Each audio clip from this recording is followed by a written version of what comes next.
Hey, folks.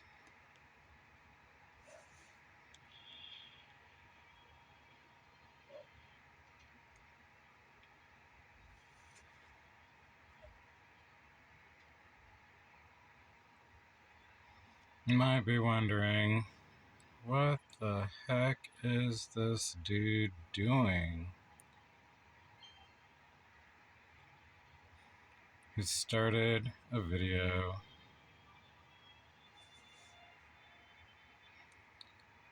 He looks like he's paying attention to something else,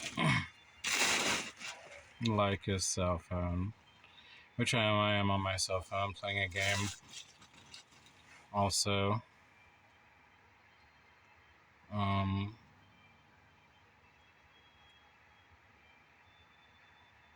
but I want to have a talk today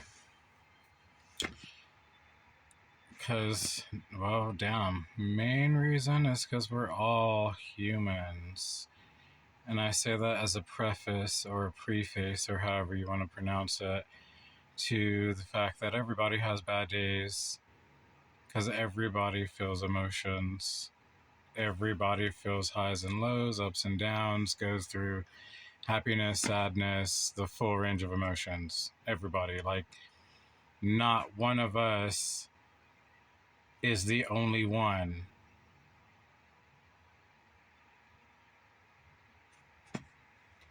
Even though a lot of us act like we're the only one. Um, Literally, I mean, it happens to me pretty frequently. People act like they're the only one in the room or in the vicinity that has feelings. Like if the other people, like just straight up, it's the equivalent of acting like other people don't count or don't matter. Um,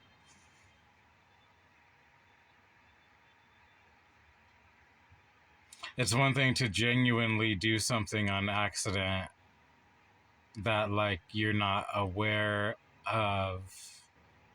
And I say it that way because if you're aware of a concept, then you're aware of when you do it as well.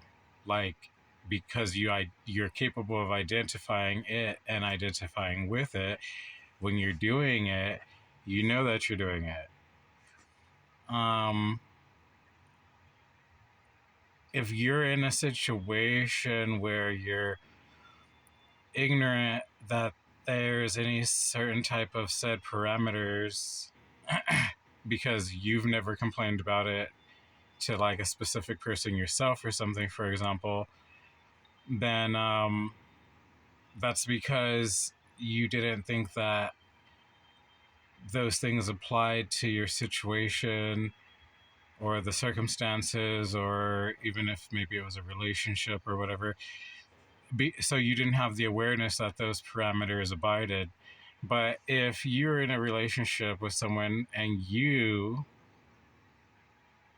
tried to fault the other person for a bunch of things when it wasn't even that type of situation or scenario or relationship, and then you are trying to take that type of a situation and make the other person be solely at fault for things that were not, and actually it was known they were not parameters of whatever the circumstances or situation was, because at this time you actually talked with this person. Maybe they were new, a new introduction into your life or something like that.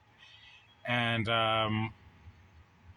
so you maybe just say you got out of a bad relationship. Everybody can pretty much relate to something like that.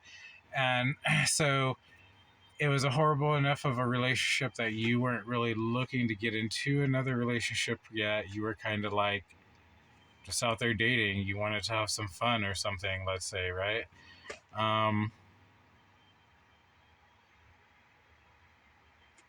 in a in a situation like that, you wouldn't expect to be treated like you were someone who needed to adhere to relationship guidelines, because unless you and another person out of the group that you're dating agree that you want to take the next step into a more serious relationship, then you're just kind of all like friends with benefits. Everyone's out having fun, dating. Oh, this person looks cute.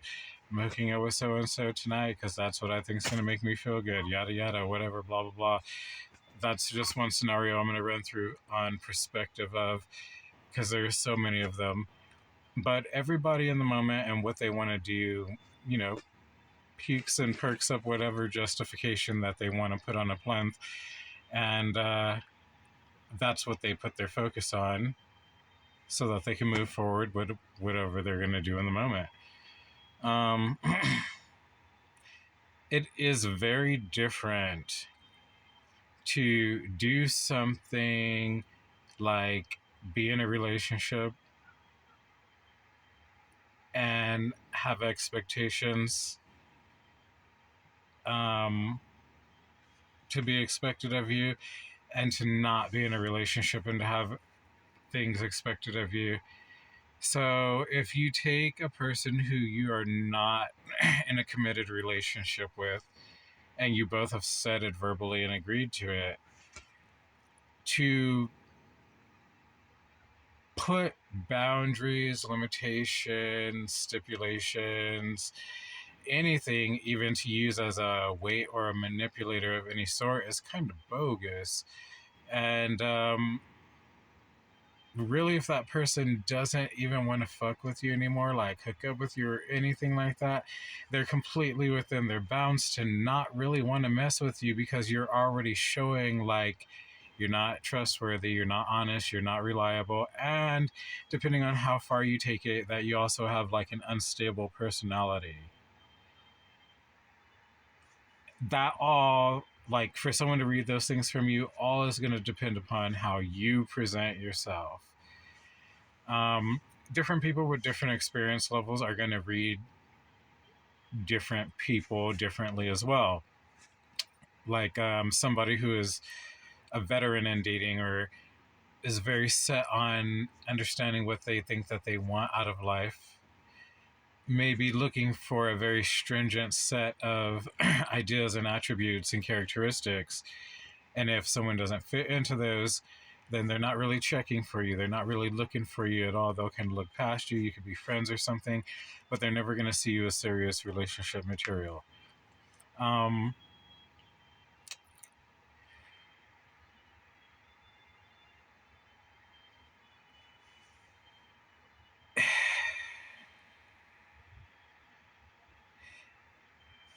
There's lots of scenarios where you can lose someone's interest and they not see you as either relationship material or even hookup material. Um, Again, everyone is different and has their own perspectives and stuff. But I mean, there has to be a level playing field for dating, where people that are dating understand that you keep it dating, so to speak. If you treat someone who you're just hooking up with and stuff, like if it's more serious of a relationship with that, you definitely do need to bring it up in a conversation to them, not just pretend to assume that they're just merging into that with you. Now, like, you can be vibing with someone that good, and you can both feel it, and you can both know it, and you can both just go with it. But as responsible adults, it still needs to be verbalized and agreed on and communicated upon, because we're mature enough to do that.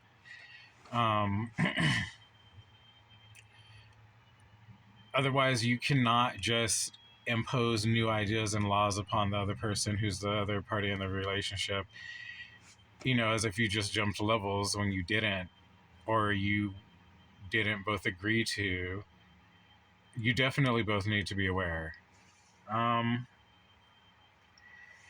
If you don't do something like that in the beginning correctly, then you don't really make yourself look like serious relationship prospect, like material,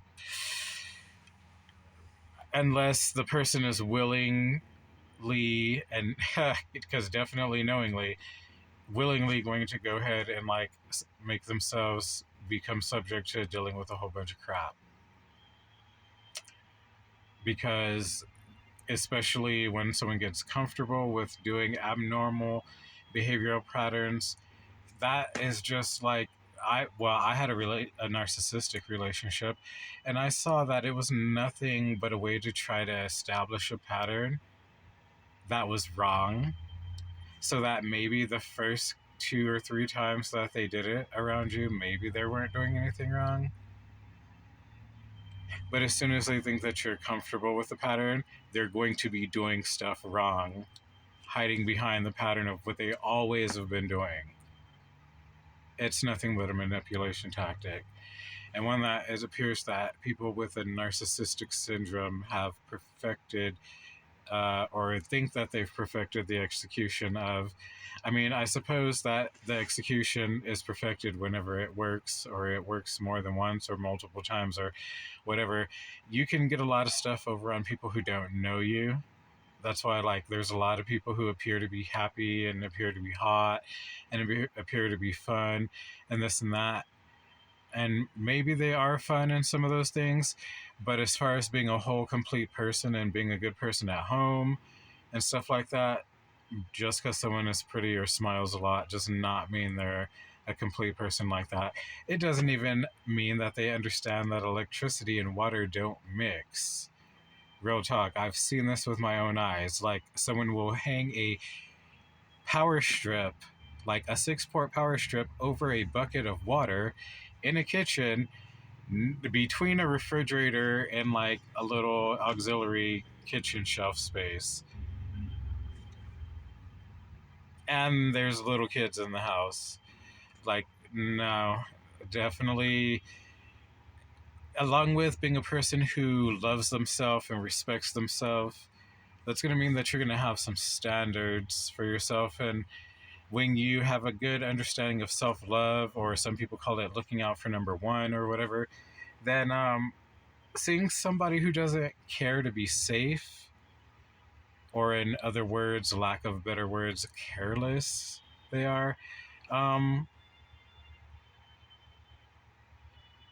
Me personally, that's not the type of person I want to live with. I'm not going to feel happy in a place where, number one, I don't feel like common sense is being used in the place that's supposed to be our sanctuary. And secondly, I can't even bring my youngest child over to visit because there's going to be a dumb scenario set up that could accidentally injure her, or worse if I was not there to catch it.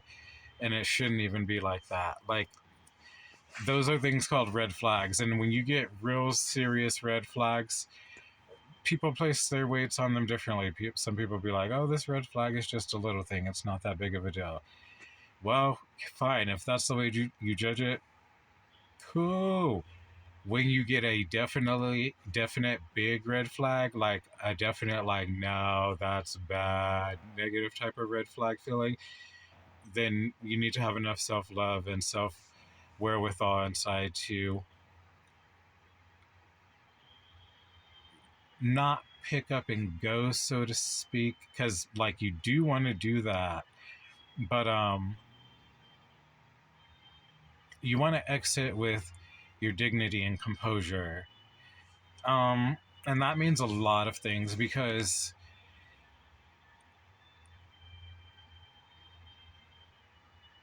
we all feel things, we all have emotions, and life is about experience. Everyone gains experience every breath that we get. But as far as what makes us personally a good person, it depends upon how we handle situations. And whenever I was 18, I started this journey of trying to learn how to meditate properly. And once I finally got it, because it was kind of like a long, hard road, I was able to deduce and learn that this existence, this creation that we're a part of, anything that has what we consider life in it, its primary function is to gain experience through its mode of existence. And it's kind of funny because there's been for, centuries all this talk about humans being created equal and this and that and blah blah. Well, in essence and in reality, all things that exist, that kind of being the key statement, if it exists, then it's equal. Because the equal amount of love from the creation energy source that materialized a rock, for example, is the same energy that materialized you. And that energy is our true God. And proving all of that stuff can come in a later date, in a later video. But there is proof, actually. And the proof is actually very easy to understand and very easy to follow because it is a pattern of it's evidence of a pattern, and the identical pattern is what proves not only that something exists, but that it exists because the source allows it to exist. Some people call the source of creation energy creator, or the creator, or what. Different people have different perspectives and ways of explaining things, so anything that ultimately means the source of creation is an acceptable phrase, name, or terminology to use. So everything that exists because of the energy of creation is going to have consciousness. And this needs to be understood also. So this creation energy, very, very close to the origin of whatever created the universe, is what makes anything and everything alive and have consciousness, basically. And that is some evidence of the fact that the primary mode of anything that exists is to gain experience through its mode of existence. So you might not think that a rock is doing very much, but a rock is doing more inside of itself than some people are doing inside of their heads. Especially like if there's dumb rocks, there's going to be smart rocks. And it's going to, since the universe is holographic in nature, how that wisdom and information is accrued is going to be something similar to how humans incur experience and information, which we do that by experiencing things. And what do you need to experience stuff? Mostly just be awake. You can experience things when you're sleeping, and most people do, but people don't take it the same way because they don't consider themselves to be conscious. If you consider yourself to be a spiritual being, then you understand that you're always conscious, that there's not really any such thing as sleep. But sleeping is a mode that your body is going to partake of because it's part of the existence of being what a human being here is in this domain. So that's a long-winded way of saying, like, even when we experience things that make us upset, we really, and it's funny that the Bible says we shouldn't judge things, because life is about the experience, not the judgmentalness that we can have from what we experience. So, and this is interesting because this is just coming to me right now as I'm saying it. For example, I have PTSD. There's a lot of things that, as it worsened for me, that I cut out of my life from doing as activities that I would maybe previously daily partook in, weekly, monthly, you know. There's some things that were normal to me that I would do that completely disappeared from my schedule altogether. I've been to the place where there was nothing that bred any type of inhibitions before, but within myself and within a place where I judged it, I can see very clearly, I decided to become more reclusive again because there was some things that I just felt like weren't worth dealing with. I didn't feel like I deserved to deal with them. And being aware of the fact that I have the choice to either animate a new decision or reanimate old decisions and keep feeling the same, turmoil or nuisances in my life as previously was fully something that was my fault after I realized I made the choices that kept making this happen and I could have made a different choice. And the only reason why I had to relive said horrible experience again, that was almost identically the same as the same thing that I described to my last friend, is because I made the choice or I saw the warning signs or the red flags, and I still walked that direction anyways. Even when we feel the red flags or the not in the pit of our stomach or whatever that makes us feel like it's not a good idea, and we listen to someone telling us, oh no, it's okay, it's not like that, I'm not like that, I'm not gonna do that, or anything, like, if you don't feel like they're telling the truth when they tell you that, it's life has shown me going with your gut is better than letting yourself be deceived, because in the long run, especially if the other person doesn't have much self-respect for themselves, yes, they're going to look dumb, they're also going to look disgusting, but you're going to look dumb and disgusting right along with them if you never choose to leave. People are going to really have almost like no other choice but to assume that that's how you are, because of the saying, like, birds of a feather flock together. So if you have a person who is cheating on you and stuff, for example, and you know they're a cheater, they're no good, they be out in public with other people not even caring, like, that's a bad look, that's a bad image to display. And the longer that other people see you still out with them whenever you were with them first, and then see them out with other people, the more people are going to think that you're like that. And other people that are good people and looking for a good person are more than likely going to try to avoid you because they don't want that kind of drama in their life.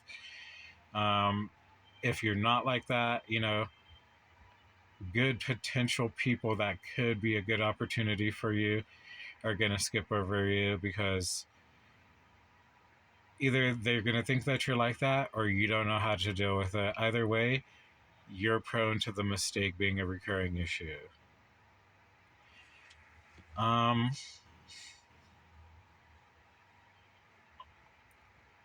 so yeah, and I say this based off of my experience, 100%, and maybe it has something to do with my sign a little bit and this and that, but 100%, if I had gone with my instincts and with my gut over the years, I'd have had a lot less problems than I had to deal with. Now I'm 40, and I'm definitely going to listen to my instincts more often, because everyone has their own agendas. Everybody has their own goals, their own ideas of what's going to make them feel good and stuff like that. So, honestly, individually, it's only fair for everyone to be looking out for their own best interests. Thinking you're just going to run out into the world and find someone else who's going to love you, care about you fairly and equally, and care about your assets, your individuality, and your unique needs and individualisticness and stuff like that. No, no. Like, too many people want to flex and shine nowadays and want to be like the Instagram famous and the Instagram model and this and that. It seems like we are losing humanity, in the sense that, like, people are losing the ability to build genuine connections, is becoming more scarce, more sparse. More people are being fake to try to get whatever they want or need in the moment than being genuine, um, than having pride in working for obtaining something themselves. Um, and you as an individual knowing how to deal with those scenarios when you come across them in life is what's going to make you look good. Not associating with those type of turmoils frequently or for too long of a period is going to show good traits from you and good character from your person. Um, it's kind of like good decision making. You know, the more good choices you make in life, the more you win in life. When you make a bad choice or a bad decision and you have a failure, like, you usually incur some loss, or something is taken from you, or you get knocked down a notch or two, a peg or two, so to speak. Um,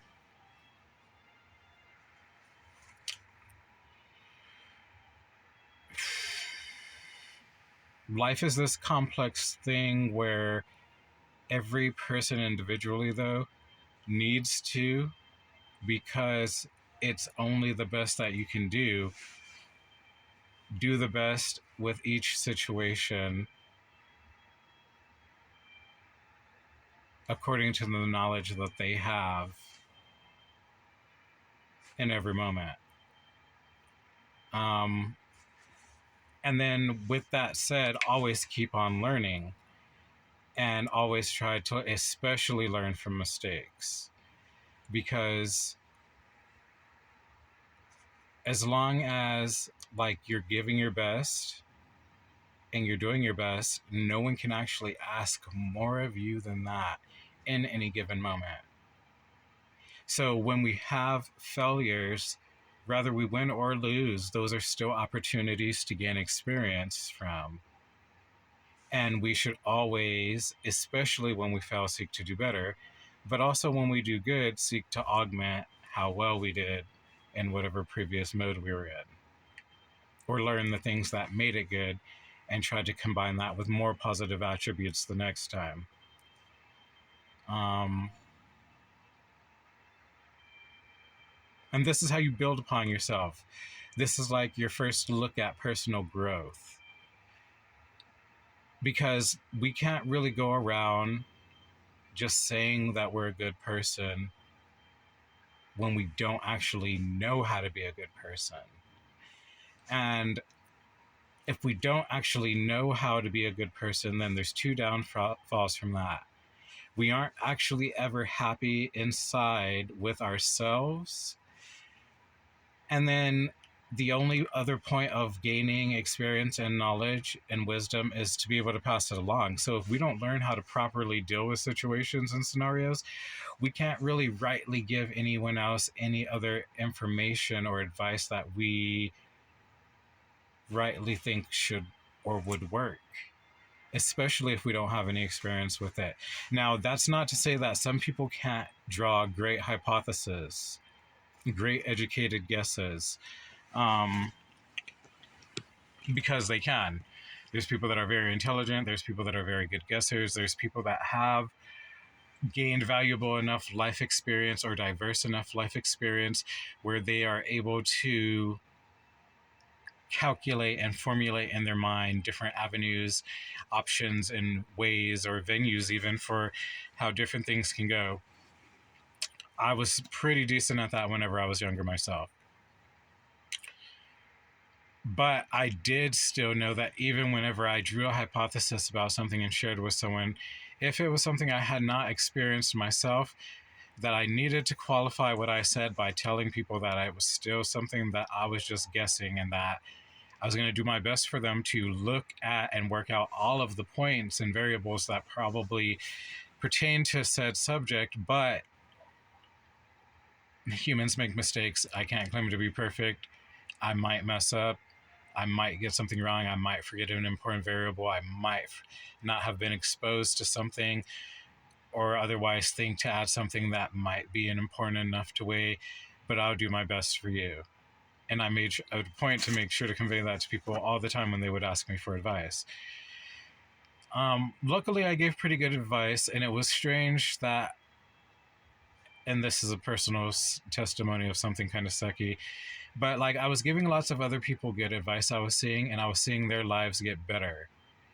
And I was not taking all of my own advice, which ultimately boiled down to I wasn't following my own instincts and guts enough, even though my own instincts and guts is where the advice I gave other people would come from. So one day I had that realization and realized I need to start taking more of my own advice. Um, I did. I'm a lot happier. Um, Sometimes you go through a scenario in life and it's kind of funny where, like, let's say breakups again, for example, because that's something pretty easy for everyone to relate to. Breakups in the Bible.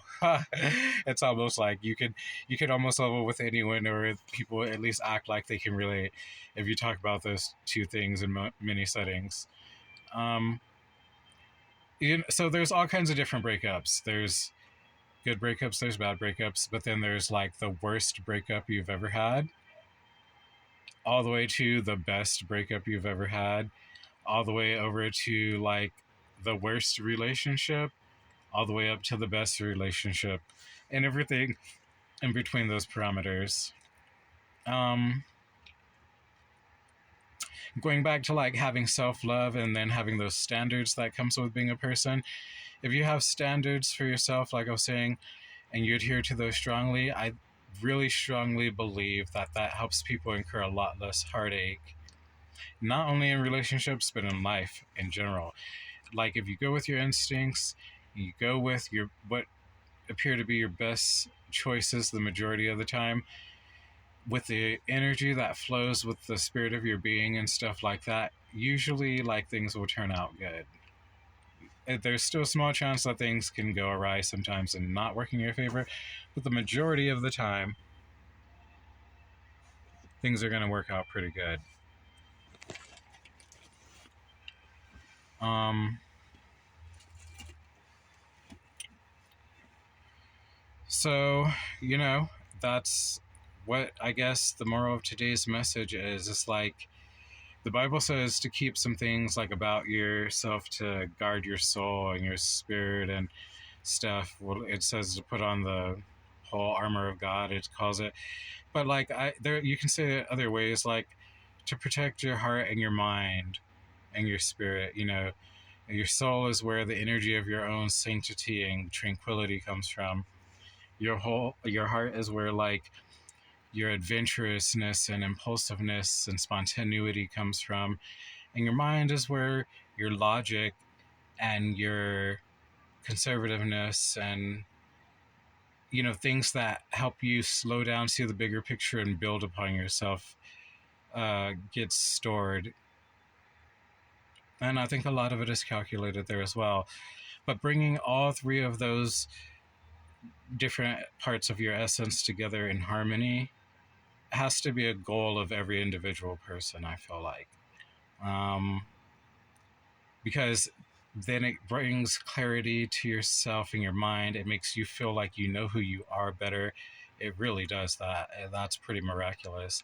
And knowing who you are is very important for like knowing what you want out of life, what kind of person you want to be, what kind of answers you're going to give people, and what kind of scenarios you're going to subject yourself to.